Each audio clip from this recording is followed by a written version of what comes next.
वो बहुत ज़्यादा खुश थी और उनका कहना था कि इन दांतों की वजह से मुझे एक नई लाइफ मिली है। अब मैं खुल के मुस्कुरा सकी। जब वो आए थे, आने के बाद 2 से 3 घंटे बाद उनकी बिल्कुल एक नई स्माइल जो थी वो उसके साथ वापस गए हैं। रोज़ाना की बुनियादों पर नए चैलेंजेस का सामना होता है। अल्लाह के नाम से क्लिनिक की शुरुआत करते हैं। बीइंग अ कॉस्मेटिक डेंटिस्ट, हमें ये रोज़ देखना होता है कि लोगों की स्माइल को एक नई लाइफ देनी है और हर किसी के बजट और टाइम फ्रेम के हिसाब से उसको एडजस्ट करना होता है। जैसे कि आज मैं आपको 2 केसेस के बारे में बताऊंगा जिनके दांत कुछ मिसिंग थे और कुछ जो दांत बचे हुए थे वो भी बिल्कुल टूटे हुए और बुरे हुए थे, और किस तरह से हमने उनको एक नई स्माइल दी।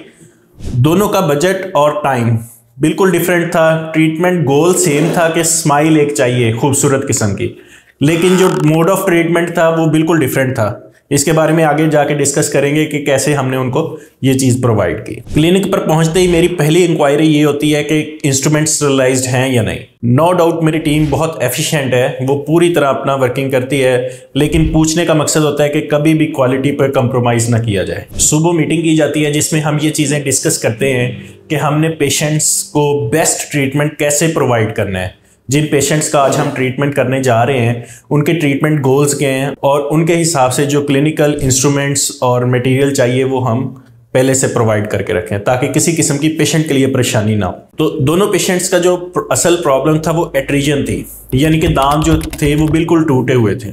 सबसे पहले मैं आपको एट्रीजन के बारे में बताता चलूँ।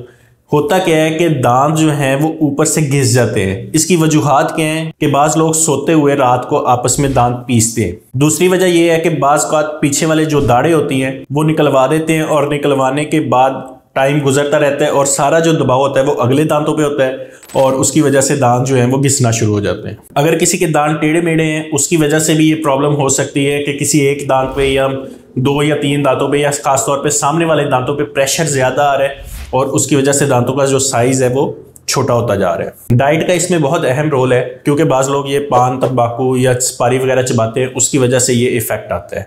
और कुछ लोग अपनी डाइट में ये कोल्ड ड्रिंक्स वगैरह ज़्यादा इस्तेमाल करते हैं तो इनेमल की जो स्ट्रेंथ है वो कमज़ोर हो जाती है, उसकी वजह से भी दांतों में फ्रैक्चर्स आ जाते हैं और दांत ऊपर से टूट जाते हैं अक्सर। इसका इफेक्ट क्या होता है कि दांतों की जो सरफेस है वो बिल्कुल फ्लैट हो जाती है, आप प्रॉपरली स्माइल नहीं कर सकते, दांतों का साइज़ बहुत छोटा हो जाता है, खाने पीने में दिक्कत होती है और ठंडा गर्म बहुत ज़्यादा फील होता है। और सबसे बड़ी चीज़ चूँकि इनेमल की स्ट्रेंथ कमज़ोर हो चुकी है उसकी वजह से कभी भी खाते हुए या सख्त चीज़ खाते हुए दांतों में फ्रैक्चर आ सकता है। और कैसे हमने अपने ये पेशेंट्स को ये चीज़ प्रोवाइड की, आइए देखते हैं। सबसे पहले बात कर लेते हैं इन खातून की।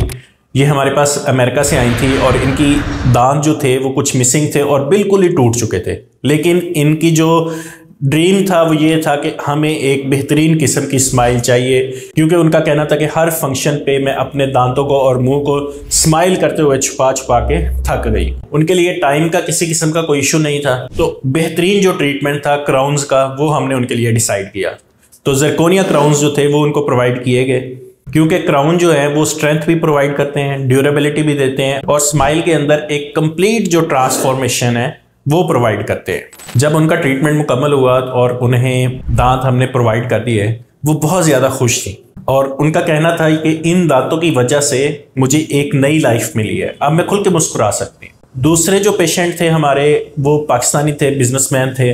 कंप्लेन उनकी भी यही थी कि दांत जो हैं वो बिल्कुल टूट चुके हैं, ऊपर से घिस चुके हैं, खाना खाने में बहुत ज़्यादा प्रॉब्लम आती है, ठंडा गर्म बहुत ज़्यादा फील होता है। तो उनका भी हमने सेम ट्रीटमेंट प्लान किया, जो रूट कनाल्स होने वाली थी वो की और जो BDR यानी दांत टूट चुके थे उनको निकाल दिया।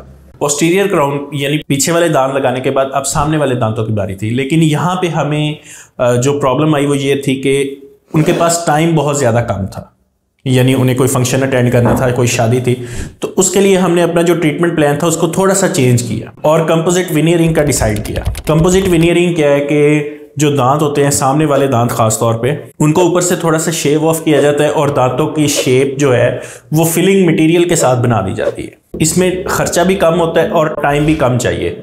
जब वो आए थे, आने के बाद 2 से 3 घंटे बाद उनकी बिल्कुल एक नई स्माइल जो थी वो उसके साथ वापस गए हैं।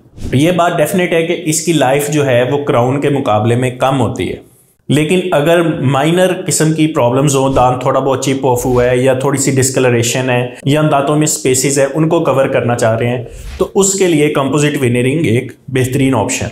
जो बात असल में मैटर करती है वो मोड ऑफ ट्रीटमेंट नहीं होता, बल्कि जो कंप्लीट ट्रांसफॉर्मेशन होती है वो होती है, वो खुशी, वो जॉय और वो लम्हा जब आप खुलकर मुस्कुरा सकते हैं किसी किस्म की हिचकिचाहट के बगैर। यही चीज़ हम आपको प्रोवाइड करते हैं। जदीद और लेटेस्ट टेक्नोलॉजी का इस्तेमाल किया जाता है और एक कंफर्टेबल जो इन्वायरमेंट है उसको यकीनी बनाया जाता है। इससे भी नेक्स्ट अगर आप जिद्दत की बात करें तो जापान में एक तहकीक हो रही है कि अगर आपका दांत मिसिंग है और वो खुद ब खुद कैसे उग सकता है। एक इंजेक्शन लगवाएं, जो दांत आपका टूट गया था 40-50 साल की उम्र में, वो दोबारा आ जाएगा। इसके बारे में अगर आप जानना चाहते हैं तो ये वीडियो आपको मिल जाएगी। Thank you.